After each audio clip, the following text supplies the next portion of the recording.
नमस्कार विद्यार्थियों, स्वागत है आपका ज्ञान सागर संस्थान के ऑनलाइन प्लेटफॉर्म पर। मैं सत्या सर आप सभी का स्वागत करता हूं हमारी जो जीएस की क्लासेस है उसके इकोनॉमिक्स के सेक्शन में। तो डियर स्टूडेंट्स, जो भी आपका पेट का एग्ज़ाम है उस पेट के एग्ज़ाम को ध्यान में रखते हुए आपका जो इकोनॉमिक्स का सेक्शन है उसके आज हम लोग एमसीक्यूज करेंगे। और आज हमारा पहला टॉपिक है आर्थिक नियोजन। ठीक है, तो इसके अंतर्गत में हम लोगों ने उन सेलेक्टेड क्वेश्चंस को रखा हुआ है जो एग्ज़ाम के पर्पज़ से इंपॉर्टेंट है, और ऐसे हम लोग आपका टॉपिक वाइज एमसीक्यूज को डिस्कस करते रहेंगे। आज ये टॉपिक होगा, उसके बाद नेक्स्ट टॉपिक हम लोग आपका जो प्लानिंग कमीशन होंगे एंड देन जो पंचवर्षीय योजनाएं थी उनके बारे में पढ़ेंगे, 5 ईयर प्लान्स के बारे में। ऐसे एमसीक्यूज को करते रहेंगे। तो ये सीरीज चालू हो रही है, जल्दी से सभी लोग को क्या कर देना है, वीडियो को शेयर जरूर करना है और आपका चैनल को सब्सक्राइब जरूर करना है। चलिए क्लास को चालू करते हैं बिना किसी देरी के। देखिएगा, यहाँ पर हमारा पहला क्वेश्चन है, निम्नलिखित में दी गई नीचे दी गई योजनाओं में से चौथी पंचवर्षीय योजना जो 1969 से 74 के रूप में जाना जाता है किसके रूप में जानी जाती है। यहाँ पर अगर चौथी पंचवर्षीय योजना के रूप में जाना जाए तो यहाँ पर आपका इंदिरा गांधी योजना, मेहता योजना, कारगिल योजना और कामराज योजना, यहाँ पर हमारे आपके क्या हुए हैं, ये 4 ऑप्शन दिए हुए हैं। देखिएगा, इंदिरा गांधी एक्चुअल में क्या होता था, ये जो पंचवर्षीय योजनाएं होती थी ये योजना आयोग द्वारा बनाई जाती थी, और योजना आयोग के लिए एक बोल सकते हैं कंडीशन थी कि योजना आयोग का जो अध्यक्ष होगा वो हमेशा जो भारत का प्रधानमंत्री होगा वो होगा, उपाध्यक्ष अलग से होता था। तो यहाँ पर अगर देखा जाए, इंदिरा गांधी भारत के प्रधानमंत्री थी, अध्यक्ष होंगी, तो इनके द्वारा कोई प्रस्ताव नहीं होगा, ये नहीं हो सकता। मेहता योजना भी नहीं होगा। कामराज कांग्रेस के लीडर थे, कामराज प्लान लाते हैं कांग्रेस को फिर से एस्टैब्लिश करने के लिए, कांग्रेस को फिर से सरकार को वापसी कराने के लिए, जीत दिलाने के लिए, ये भी नहीं होगा। यहाँ पे बच रहा हमारा आपका आंसर कौन सा सुटेबल, आपका गाडगिल योजना। चौथी पंचवर्षीय योजना को किसके रूप में जाना जाता है, आपका गाडगिल योजना के रूप में जाना जाता है। तो फर्स्ट का आंसर क्या होगा हमारा, आपका सी। अगला क्वेश्चन देखते हैं, किस वर्ष में गठित केसी नियोगी समिति के संतुष्टि पर के आधार पर भारत में योजना आयोग का गठन किया गया था। देखिएगा, यहाँ पर क्या है, पूछा जा रहा है केसी नियोगी समिति की संस्तुति के आधार पर योजना आयोग का गठन। यहाँ पे मेरे आप लोगों से क्वेश्चन क्या पूछा जा रहा है कि केसी नियोगी समिति का गठन कब किया गया था। आपसे ये नहीं पूछा जा रहा है कि योजना आयोग का गठन कब किया गया। अगर देखा जाए तो योजना आयोग जो है उसकी आपकी स्थापना कब होती है, आपकी योजना आयोग ये स्थापित होता है 1950 में, 15 मार्च 1950 को। 1952 में अगर बात हो ही रही है तो यहाँ पर 1952 में स्थापित होता है क्या, आपका राष्ट्रीय विकास परिषद, नेशनल प्लानिंग कमीशन, ये इंपॉर्टेंट है। फिर 1944 में क्या आता है, आपका बॉम्बे प्लान। बॉम्बे के जो 8 उद्योगपति होते हैं वो मिलकर एक प्रस्ताव रखते हैं, इसको इकोनॉमिक्स के बेस पर बॉम्बे प्लान के नाम से जाना गया। और फिर हमारा आपका क्या हुआ था, एक आपका जो आंसर हमारा आपका ऑप्शन खाली बच रहा है वो 1946 है। और 1946 में ही क्या किया गया था, आपका ये जो केसी नियोगी थे इनकी अध्यक्षता में आपके एक समिति का गठन किया गया था, और इसी की रिपोर्ट के आधार पर ही क्या किया गया आपका कि योजना आयोग का गठन किया गया। तो इस आंसर आपके क्वेश्चन का सही उत्तर क्या होगा, आपका बी होगा 1946। 1944 में क्या होगा, बॉम्बे प्लान होगा। 1946 में केसी नियोगी कमेटी होगी। ठीक है, यहाँ पे केसी नियोगी कमेटी है। 1952 में राष्ट्रीय विकास परिषद है, और 1950 में क्या है, योजना आयोग है। ठीक है, ये हमारे आपके क्या है, सारे इंपॉर्टेंट जो ईयर्स हैं इनको याद रखिएगा, इस एग्जाम में क्वेश्चन पूछा जाता है। यहाँ पर एक बात और होती है, केसी नियोगी जो थे ये एक समिति के अध्यक्ष रहे, एक संस्था के अध्यक्ष रहे। अब वो संस्था कौन सी रही, आप जल्दी से कमेंट बॉक्स में मुझे उसका उत्तर दीजिएगा। मैं देखता हूँ किन विद्यार्थियों को इसका उत्तर पता है, नहीं तो वीडियो को देखते रहिएगा, वीडियो के लास्ट में आपको इसका आंसर दूंगा। ठीक, तो यहाँ पे चलिए आगे देखते हैं। अगला क्वेश्चन है, योजना आयोग के संबंध में निम्नलिखित में से कथनों पर विचार करें। पहला क्वेश्चन है, पहला पॉइंट है, यह एक संवैधानिक और परामर्शदात्री निकाय है। देखिएगा, अगर योजना आयोग की बात करते हैं, योजना आयोग का कहीं भी संविधान में कोई उल्लेख नहीं है, तो ये संवैधानिक वाला टर्म तो इसके लिए गलत हो जाएगा। अगर यहीं पर अगर ये लिखा होता कि ये क्या है, एक गैर संवैधानिक है, कैसी है ये, गैर संवैधानिक और परामर्शदात्री निकाय है, तो सही होता। तो लेकिन संवैधानिक है इसलिए इस आपके हम लोग ऑप्शन को नहीं लेंगे, ये वाला हमारा आपका क्या हो जाएगा, ऑप्शन गलत हो जाएगा। मैंने बताया था अभी आपको कि इसके अध्यक्ष हमेशा कौन होंगे, प्रधानमंत्री होंगे, दूसरा ऑप्शन सही है। तीसरा है, इसके आयोग के प्रथम और अंतिम उपाध्यक्ष पहले कौन थे, इसके गुलजारी लाल नंदा, ये भी सही है। और अंतिम कौन थे, मोंटेक सिंह अहलूवालिया। तो यहाँ पर क्या हुआ, ये जो मोंटेक सिंह अहलूवालिया, गुलजारी लाल नंदा, ये दोनों आपके प्रथम और अंतिम जो आपके उपाध्यक्ष दिए गए हैं। तो इसके अकॉर्डिंग क्या हुआ, आपका बी और सी दोनों सही हो गए। तो यहाँ पर आपका पूछा जा रहा है कौन सा कथन सही है, आंसर क्या होगा, आपका बी और सी होगा। चलिए आगे देखते हैं। यहाँ पर आपका आर्थिक नियोजन किसका विषय है? संघ सूची, राज्य सूची, संवर्धित सूची या किसी विशेष सूची में इसका उल्लेख नहीं है। ठीक है, जितने भी विषय हैं उनको आपका अलग अलग बांट के रखा गया है। आर्थिक नियोजन से मतलब होता है प्लान्ड तरीके से आपका जो इकोनॉमी है उसके लिए कार्य करना और उसके आधार पर क्या करना, आपके जितने भी सेक्टर्स होते हैं, चाहे आपका सर्विस सेक्टर हो, चाहे वो कोर सेक्टर हो, कोई भी सेक्टर होगा, आपके हर सेक्टर में ग्रोथ करना। तो ऐसे केस में क्या होता है, जो प्लान्ड इकोनॉमी की अगर हम लोग बात कर रहे हैं, सही तरीके से आर्थिक नियोजन को आपका करना, तो वो हमारे लिए किसका विषय रखा गया है? संवर्धित सूची का। मतलब राज्य सरकार और केंद्र सरकार दोनों का आपका दायित्व है कि मिलकर क्या करें, इकोनॉमी की ग्रोथ को सुनिश्चित करें। तो यहाँ पर क्या होगा, आपका सी आंसर सही होगा। अगला देखते हैं, राष्ट्रीय विकास परिषद का मुख्य संबंध होता है। अभी देखिए मैंने बताया था राष्ट्रीय विकास परिषद 1952 में स्टैब्लिश होने वाली आपकी एक ऑर्गेनाइजेशन है राष्ट्रीय विकास परिषद। ये भी एक गैर संवैधानिक संस्था है और इसका कार्य क्या होता था, जो प्लानिंग कमीशन होता था, योजना आयोग, उसकी रिपोर्ट और संस्तुतियों की जांच करना और उसके आधार पर जो आपके 5 ईयर प्लान्स बनते थे, पंचवर्षीय योजनाएं, उन पंचवर्षीय योजनाओं पे क्या करना, अपनी संस्तुति और रिपोर्ट देना या उनको अनुमति देना, अनुमोदन करना।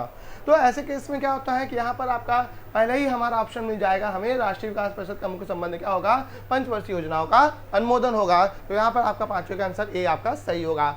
अगला देखते हैं, भारत की क्रमिक पंचवर्षीय योजनाओं में से आर्थिक नियोजन का सामान्य लक्ष्य निम्नलिखित से माना चाहिए। ठीक है, जो हमारी आपकी प्लान तरीके से आपकी जो 5 ईयर प्लान्स रहे, इनका अगर पूछे कि इनका मेन मोटो या लक्ष्य क्या होना चाहिए, तो यहाँ पर क्या, तीव्र आर्थिक समृद्धि को सुनिश्चित करना, रोजगार का विस्तार, आय और धन की विनम्रताओं, ये विषमताओं होगा। ठीक है, ये विषमताओं को कम करना और आर्थिक शक्ति के केंद्रीकरण को रोकना। मतलब कुछ लोगों के पास में पैसा केंद्रित हो जाए, ऐसी आपकी प्रक्रिया को रोकना। तो यहाँ पर क्या होगा कि अगर देखा जाए तो यहाँ पर एक ही आपका मेन लक्ष्य रखा गया है, तीव्र आर्थिक वृद्धि को क्या करना, सुनिश्चित करना, ताकि क्या हो, ग्रोथ अच्छे से अच्छी हो, तीव्र आर्थिक वृद्धि क्या हो, सुनिश्चित हो। तो यहाँ पे इसका आंसर क्या होगा, आपका ए इज राइट आंसर। अगला देखते हैं, उद्योगों के विकास तथा औद्योगिकरण की राजनीति किस योजना का अंग थी? मतलब उद्योगों का विकास और औद्योगिकरण की राजनीति, बात समझिएगा, सिंपल सी बात है। जब देश आज़ाद हुआ 1947 में, 1947 के ड्यूरेशन में इंडिया के सामने बहुत सारी आपकी चुनौतियां थी। चुनौतियां देश को एक सेल्फ इंडिपेंडेंट कंट्री के रूप में डेवलप करने की, चाहे वो आपका फाइनेंशियल हो, चाहे वो आपका एग्रीकल्चर के सेक्टर में हो, चाहे वो आपका किसी भी अन्य सेक्टर में हो। तो ऐसे केस में क्या आता है कि भारत के सामने सबसे पहले खाद्यान्न संकट एक सबसे बड़ी चुनौती थी, क्योंकि भारत में उस समय आपका जो गेहूं जैसे जो अनाज थे, इनकी आपकी उपलब्धता उतनी सही नहीं थी और ऐसे में कई सारे फूड क्राइसिस झेलते थे। फिर तो भारत सरकार का जो पहला मुख्य उद्देश्य था क्या, कि कृषि के मामले में लोगों को आत्मनिर्भर बनाना, भारत को आत्मनिर्भर बनाना, ताकि वो अपनी इकोनॉमी को क्या करें, स्टेबल कर सकें। तो भारत की जो पहली आपकी पंचवर्षीय योजना रहेगी, उसमें क्या किया सरकार ने, केवल टारगेट किस पे किया, आपका 1951 से 55 के बीच में, आपका 56 के बीच में केवल एग्रीकल्चर पे। सेकंड जो आपकी प्लान रहेगी, उसमें एग्रीकल्चर को स्टेबल करने के साथ साथ में किस पर आ गए, औद्योगिकरण पर आ गए। मतलब कृषि के आपके सेक्टर को भी रखेंगे और इंडस्ट्री सेक्टर को भी रखेंगे, दोनों मिलकर क्या करेंगे, यहाँ पर आपका वर्क करेंगे। तो ऐसे केस में क्या होगा, यहाँ पर आपका second is the right answer. इसी द्वितीय पंचवर्षीय योजना में ही आपने पढ़ा होगा कि हमारे यहाँ पे भारत में राउरकेला, दुर्गापुर और भिलाई जैसे क्या हुआ था, संयंत्रों की स्थापना हुई। राउरकेला, दुर्गापुर और भिलाई जैसे संयंत्रों की स्थापना कब होती है, आपकी द्वितीय पंचवर्षीय योजना में ही होती है। ठीक है, ये एग्जाम में ये भी क्वेश्चन पूछे जाते हैं कि कब होती है, किस पंचवर्षीय योजना में। आपका आंसर क्या होगा, आपका द्वितीय पंचवर्षीय योजना। आगे देखिएगा 12वीं पंचवर्षीय योजना, ये जो अंतिम पंचवर्षीय योजना थी, देखिएगा 12वीं पंचवर्षीय योजना जो अंतिम थी 11 से 15 के बीच में, ये आपकी अंतिम याद रखिएगा इसे आपका। ठीक, तो इसमें क्या था, 12वीं पंचवर्षीय योजना के कृषि में वार्षिक समृद्धि का प्रतिशत लक्ष्य क्या है। यहाँ पर आपका पूछा जा रहा है एग्रीकल्चर के लिए कितना टारगेट रखा गया था, कि हम कितना ग्रोथ करेंगे एग्रीकल्चर का एनुअली। तो यहाँ पर आपका जो एग्रीकल्चर का सेक्टर था, उसको आपका कितना टारगेट किया गया था, 4%, कि हम क्या करेंगे, 4% का आपका ग्रोथ रखेंगे, किसमें, आपका एग्रीकल्चर आपके क्षेत्र में। यहाँ पे बाकी जो 8.2, 8.1, 9.1 ये भी आपके इंपॉर्टेंट है।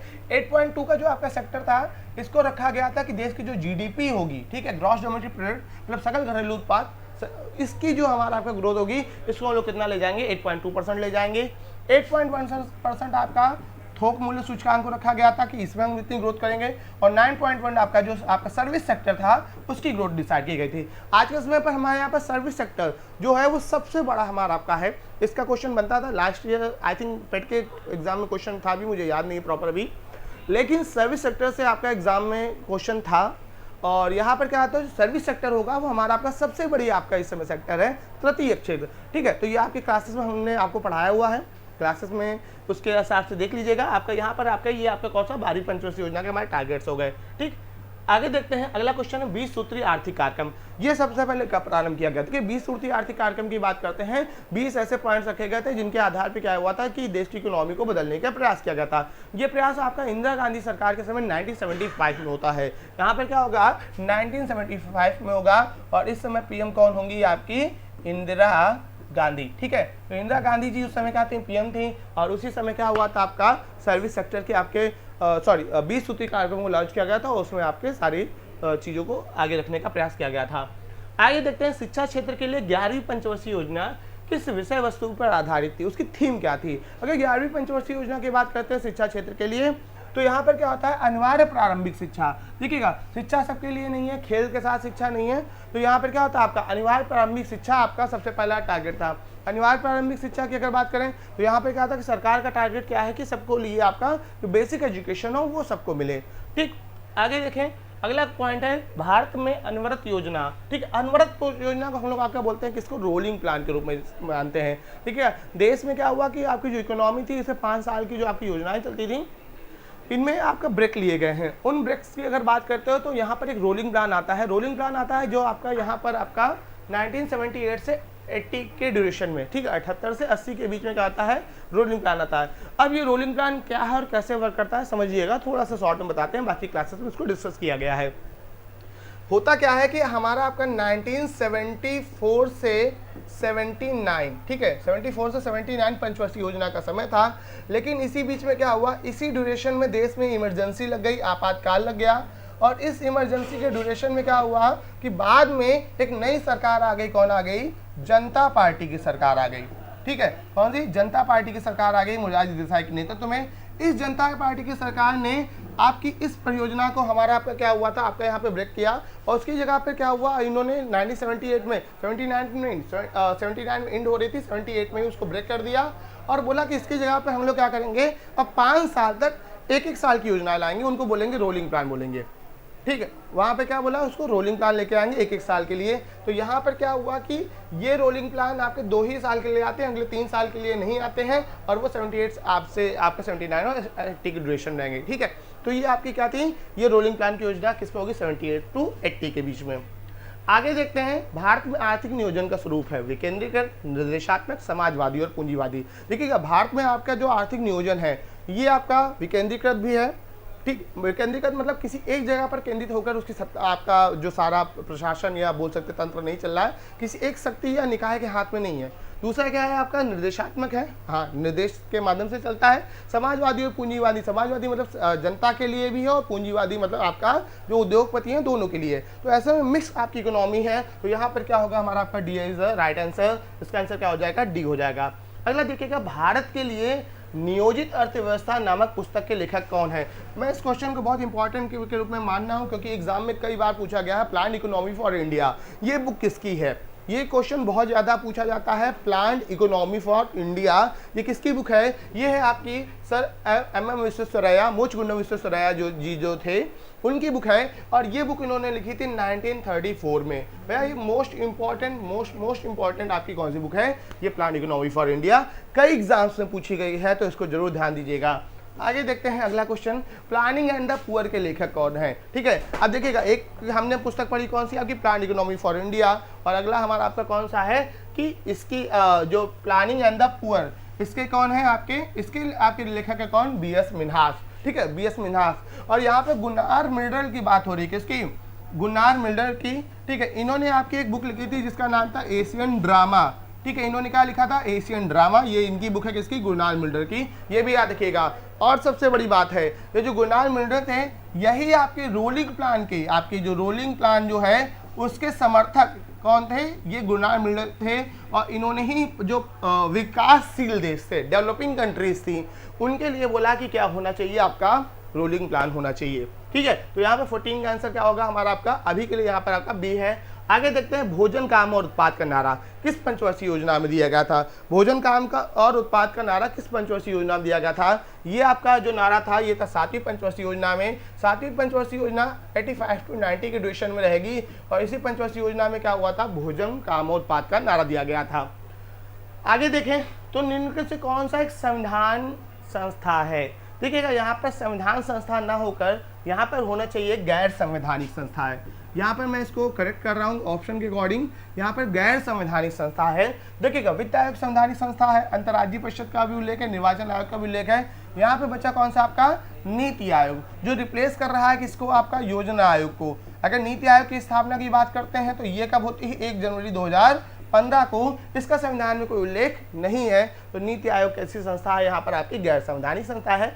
बाकी तीनों की तीनों कैसी हैं, संवैधानिक। जैसे वित्त आयोग का तो आप जानते हैं आर्टिकल 280 में उल्लेख है, निर्वाचन आयोग को भी आप जानते हैं आर्टिकल 24। ठीक, पूर्ववर्ती योजना आयोग को आर्थिक मंत्रिमंडल किसने बोला था। हाँ देखिए, आर्थिक मंत्रिमंडल मतलब फाइनेंशियल जो आपके डिसीजंस लेने वाला मंत्रिमंडल के रूप में किसको माना योजना आयोग को, वो माना है किसने, आपका अशोक चंद्रा ने माना है। किसने माना है, अशोक चंद्रा ने। तो यहाँ पर 17 का क्या होगा, बी राइट आंसर होगा। अगला देखिएगा नीति आयोग का गठन कब किया गया था, 2011, 12, 13। अभी मैं बता रहा हूँ इसका गठन क्या हुआ था, ये हुआ था आपका 1 जनवरी 2015 को। ठीक है, national institution for transforming India, NITI Aayog. ठीक है, नीति आयोग, तो इसका पूरा नाम क्या होगा, national institution for transforming India, NITI Aayog. और ये एक संस्था किसके रूप में कार्य करती है, थिंक टैंक के रूप में। मतलब एक ये वैचारिक संस्था है जो सरकार को क्या करेगी, रिकमेंडेशंस देगी। इम्प्लीमेंटेशन करना सरकार पर डिपेंड होगा, लेकिन ये क्या है, सुझाव आपकी एक थिंक टैंक के रूप में कार्य करने वाली संस्था। अगला क्वेश्चन देखते हैं, योजना में कोर सेक्टर का तात्पर्य है। कोर सेक्टर की अगर बात करते हैं तो यहाँ पर आपका कृषि, रक्षा, लोहा इस्पात उद्योग और चयनित आपका आधारभूत उद्योग, ये हमारे आपके क्या है, कोर सेक्टर की बात हो रही है। देखिएगा यहाँ पर जो आपका मेन बेसिक सेक्टर होगा, आपका जो चयनित आधारभूत उद्योग होंगे, उनको यहाँ पर कोर सेक्टर के रूप में माना गया है, किसमें, आपका योजनाओं में। अगला, राष्ट्रीय नियोजन में रोलिंग प्लान की अवधारणा लागू की गई थी। हाँ, रोलिंग प्लान अभी मैंने बताया था कि जब जनता पार्टी की सरकार थी और उसके द्वारा क्या किया गया था, 1978 में जो 5 ईयर प्लान था उसको ब्रेक किया गया था, 5वीं पंचवर्षीय योजना को, और उसकी जगह पे क्या किया गया था, आपका 80 तक 78 to 80 क्या किया था, रोलिंग प्लान लाया गया। तो यहाँ पर क्या होगा, आंसर होगा आपका राइट आंसर सी होगा, जनता पार्टी सरकार द्वारा। अगला देखते हैं, राष्ट्रीय योजना समिति के अध्यक्ष पद पर नियुक्त होने वाले व्यक्ति थे। योजना समिति योजना आयोग के लिए कार्य करने वाली संस्था है, और जो योजना आयोग का अध्यक्ष था वही उसका क्या हुआ, आपका अध्यक्ष होगा योजना समिति का। तो यहाँ पर आंसर कौन थे, जवाहरलाल नेहरू, क्योंकि पहले योजना आयोग के अध्यक्ष यही हुए थे, और उपाध्यक्ष कहें तो गुलजारीलाल नंदा जी थे। अगला देखते हैं, 1944 में गांधीवादी योजना को किसने प्रतिपादित किया गया था। ये देखिएगा 1944 में हमने बॉम्बे प्लान पढ़ा है, और एक और योजना कौन सी होती है, गांधीवादी योजना। इसको भी याद रखिएगा, गांधीवादी योजना कौन आपका प्रतिपादित करता है। तो अगर गांधीवादी योजना की हम लोग बात करते हैं तो गांधीवादी जो योजना थी ये किसकी थी, यहाँ पर ऑप्शन तो नहीं दिया हुआ, मैं लिख देता हूँ अलग से। ये कौन है, श्रीमन नारायण। ठीक है, कौन है, श्रीमन नारायण। इन श्रीमन नारायण ने क्या किया था, गांधीवादी योजना को प्रतिपादित किया था। तो यहाँ पर 22 का क्या होगा, राइट आंसर क्या होगा, डी होगा। D is the right answer, यहाँ पे लिखा नहीं है लेकिन देख लेते हैं। अगला देखते हैं, जन योजना का प्रारूप किसने तैयार किया गया था। जन योजना अभी देखिएगा सर अरदेशी दलाल, श्रीमन नारायण अभी देखा हम लोगों ने गांधीवादी योजना में थे। फिर आपके कौन, एम.एन. रॉय है। यहाँ पर जो जन योजना थी वो किसके द्वारा होगी, एम.एन. रॉय के द्वारा होगी। ये क्या करते हैं, आपके जो जन योजना को क्या करते हैं, प्रस्तुत करते हैं। अब ये जो जन योजना आती है और जो अरदेशी दलाल होते हैं, इनके नेतृत्व में आपके क्या होती है, कमेटी बनती है अलग से। श्रीमन नारायण गांधीवादी योजना के लिए है, और एम.एन. रॉय किसके लिए है, आपका जन योजना के लिए। ये आती है कब, आपके 1945 में आती है। अगला क्वेश्चन देखते हैं, भारत में योजना का प्रारंभ वास्तव में द्वितीय पंचवर्षीय योजना से हुआ। भारतीय योजना के वास्तुकार कौन थे, द्वितीय पंचवर्षीय योजना के मतलब वास्तुकार कौन थे, मतलब जहां से इंडिया ने ग्रोथ करना चालू किया। आप सबको पता है जो हमारा द्वितीय पंचवर्षीय योजना है वो पीसी महालनोबिस मॉडल पर आधारित है, इसे महालनोबिस मॉडल भी कहा जाता है। तो इसके वास्तुकार कौन थे, महालनोबिस, और इन्हीं के जन्मदिवस पर हम लोग क्या मनाते हैं, हर साल राष्ट्रीय सांख्यिकी दिवस मनाते हैं। अगला देखें, निम्नलिखित से किस अर्थशास्त्री ने विकासशील देशों के लिए रोलिंग प्लान की अवधारणा। अभी देखिएगा मैंने पीछे आपको एक बुक बताई थी, द एशियन ड्रामा, और उसके आपके राइटर कौन थे, गुरनाल मिल्डर। तो गुरनाल मिल्डर ने क्या किया था, क्वेश्चन आपसे घुमा के पूछा गया है, गुरनाल मिल्डर ने क्या किया था, विकासशील देशों के लिए रोलिंग प्लान की अवधारणा को विकसित किया था। ठीक, अगला क्वेश्चन देखें। अगला क्वेश्चन है, भारत में स्वसंपोषित विकास का उद्देश्य सर्वप्रथम किस पंचवर्षीय योजना में किया गया। देखिएगा स्वसंपोषित विकास की अगर बात हो रहे हैं तो ये स्वसंपोषित विकास किसमें, आपका चतुर्थ पंचवर्षीय योजना में लागू किया गया था। और चतुर्थ पंचवर्षीय योजना को ही किसके नाम से जाना जाता है, गाडगिल योजना के नाम से जाना जाता है। तो चतुर्थ पंचवर्षीय योजना मतलब कौन सी, गाडगिल योजना। और इसी में क्या किया गया, आपका स्वसंपोषित विकास की अवधारणा विकसित की गई थी। अगला, भारत में योजना आयोग का सृजन किया गया था। संविधान, देखो संविधान की एक संस्था नहीं है, संसद कोई संस्थाओं का निर्माण नहीं करती, वो प्रस्ताव पास करती है। यहाँ पर संसद के अंतर्गत में भी क्या हुआ था, मंत्रिमंडल ने क्या रखा था, प्रस्ताव रखा था, और मंत्रिमंडल के एक साधारण प्रस्ताव के द्वारा क्या किया गया था, आपका इस योजना आयोग का क्या किया गया था, सृजन किया गया था, गठन किया गया था। अगला देखिए, भारत में पंचवर्षीय योजना को स्वीकारने का अंतिम अधिकार किसके पास है? मैंने बताया था राष्ट्रीय विकास परिषद 1952 में बनने वाली संस्था। तो राष्ट्रीय विकास परिषद जो है ये क्या करती है, आपका योजना आयोग के जो प्लान्स होंगे उनका अनुमोदन करेगी, और जो फाइनल अप्रूवल होगा वो किसका होगा, इस नेशनल प्लानिंग कमीशन का होगा। ठीक। अगला देखिएगा, निम्नलिखित में से कौन सी सुमेलित नहीं है, सॉरी प्लानिंग कमीशन मैंने बोला डेवलपमेंट, ठीक है, विकास परिषद है। और अगला है, निम्नलिखित से कौन से सुमेलित नहीं है? प्रथम पंचवर्षीय योजना 51 से 56 है। तृतीय पंचवर्षीय योजना 66 से 71 नहीं है। तृतीय पंचवर्षीय योजना जो होती थी ये 1961 से किसके बीच में है, 66 के बीच में है। जिसके बाद में योजना अवकाश आपके लिए गए थे 66 से आपका 69 के बीच में। तो 69 से 17 में होगी हमारी आपकी कौन सी, आपकी चौथी पंचवर्षीय योजना। फिर उसके बाद 74 से 79 पांचवी पंचवर्षीय योजना है। तो यहाँ पर आंसर क्या होगा आपका, थर्ड इज आपका क्या होगा, ये आपका गलत है आपका। तो इसको देखते हैं।